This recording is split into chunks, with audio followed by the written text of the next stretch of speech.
Dad? Dad, can I take the car into town now? Okay, Alan, go ahead. But take it easy. Oh, I'll be real careful. Goodbye. He'll be all right. Look at the guy go. Hey, maybe we better go along with him, make sure he gets there all right. Okay, buy me soda. Okay, fine. Goodbye, everybody. Bye.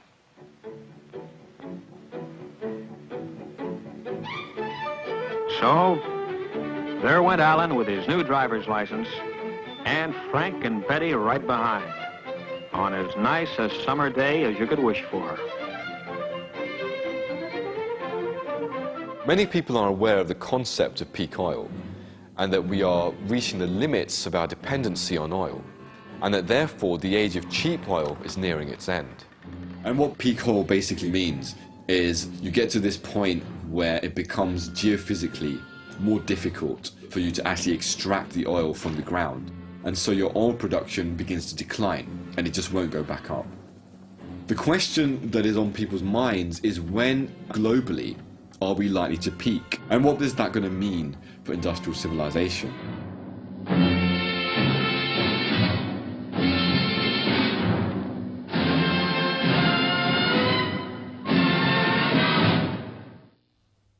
Oil production for any oil reserve passes through three main stages, and this was outlined by the famous geophysicist Dr. M. King Hubbert in the 1950s.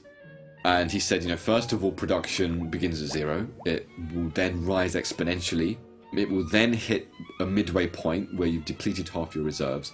And then at that point, roughly, it will begin to decline. And it will decline increasingly and exponentially towards depletion. And that's the Hubbert curve. He predicted the peak of US oil production in the 1970s.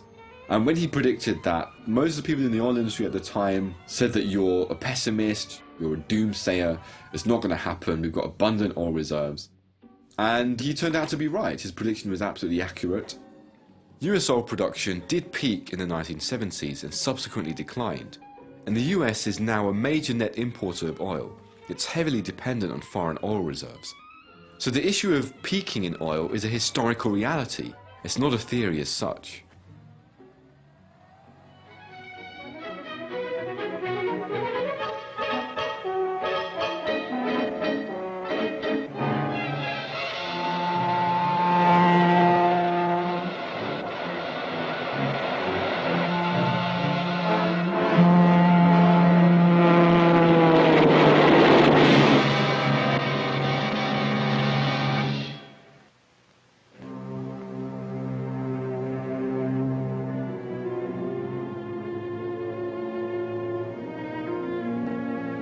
Why don't they look, Ralph? Tell me. Why don't they look? I've done a quite extensive survey of the academic studies and of oil industry reports around this. And I came to the conclusion that we most likely peaked in world oil production in 2005. And this really is borne out by the oil production data from British Petroleum. And British Petroleum every year say that we're going to peak in oil maybe 40 years from now. It's nothing to worry about. But yet their own data released in 2010 confirms oil production was rising. Then in 2004 it stopped rising, leveled off in 2005, plateaued until 2008, and then it went down. And that is unprecedented. It's never happened before in the history of world oil production. So it looks like we are there. We've arrived at peak oil, but that doesn't mean that we've completely run out of oil. There's still oil in the ground. It just means that we've reached the end of the age of cheap oil. We're now going to find that oil prices are much more expensive, and that this is going to limit our ability to conduct our societies in the way that we used to.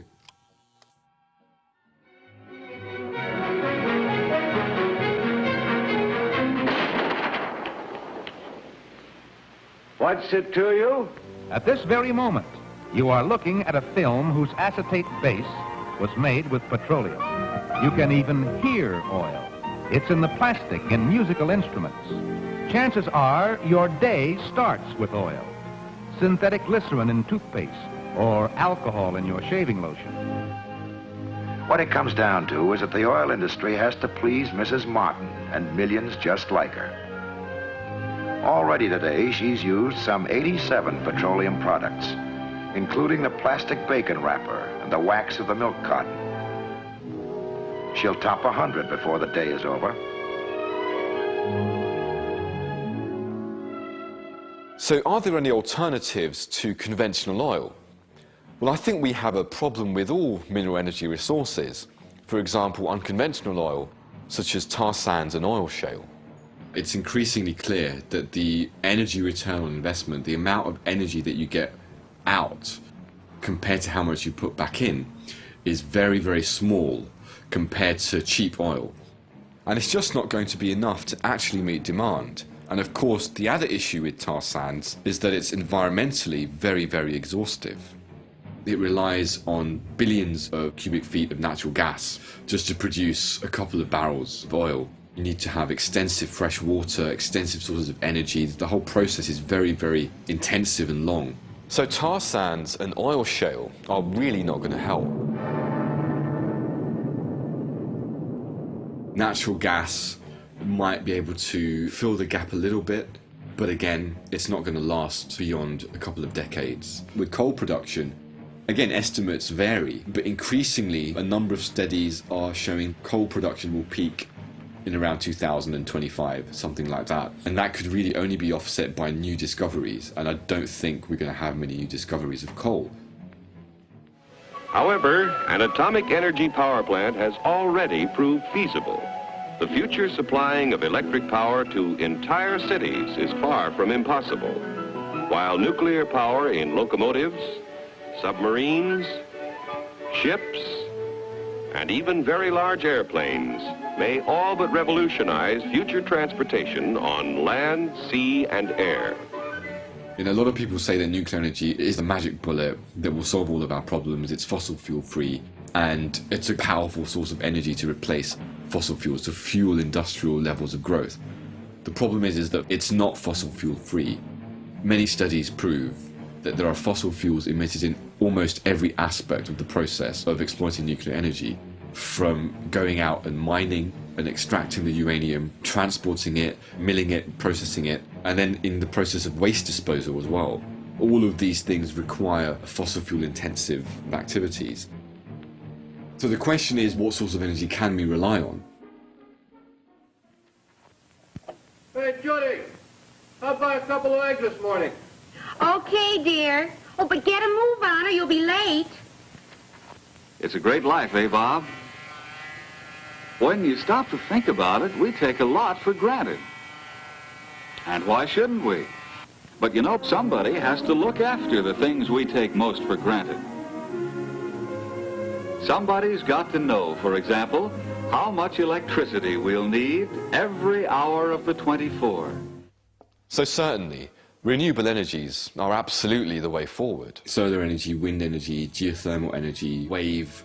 For all of these forms of energy, the technical potential is immense. They could provide collectively, and even by themselves, several times the amount of need and demand that we actually have existing in the current economy, even if we have levels of growth going very, very high.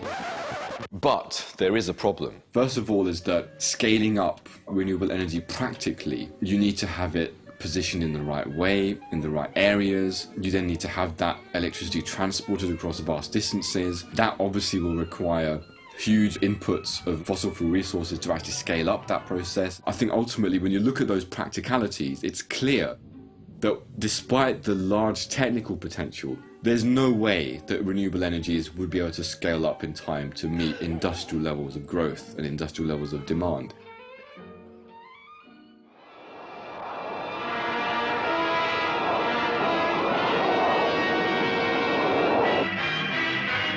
But right now, you can ride along with the happy go spending, buy it now, young adults of today.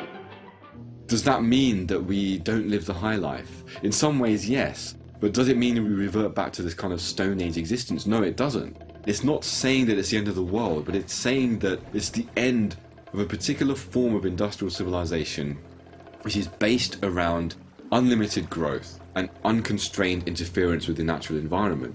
And then that form of civilization has to change, and if it doesn't change, it will not survive, and either it's going to go down with a bang, or it's going to be a mitigated decline, and we could see a much more positive and sustainable change. But either way, whatever way we look at it, whether we're looking at it from the perspective of hope or danger, from the perspective of collapse or renewal, we are inevitably going to see a civilizational change. But if we want to push this change into a positive direction, then we're going to have to understand these crises not in their isolation, but in their combined impact. And this means looking at how climate change and energy depletion will interact with one another and affect the entirety of our social systems. And one of the areas where we'll see the biggest impact is in food production.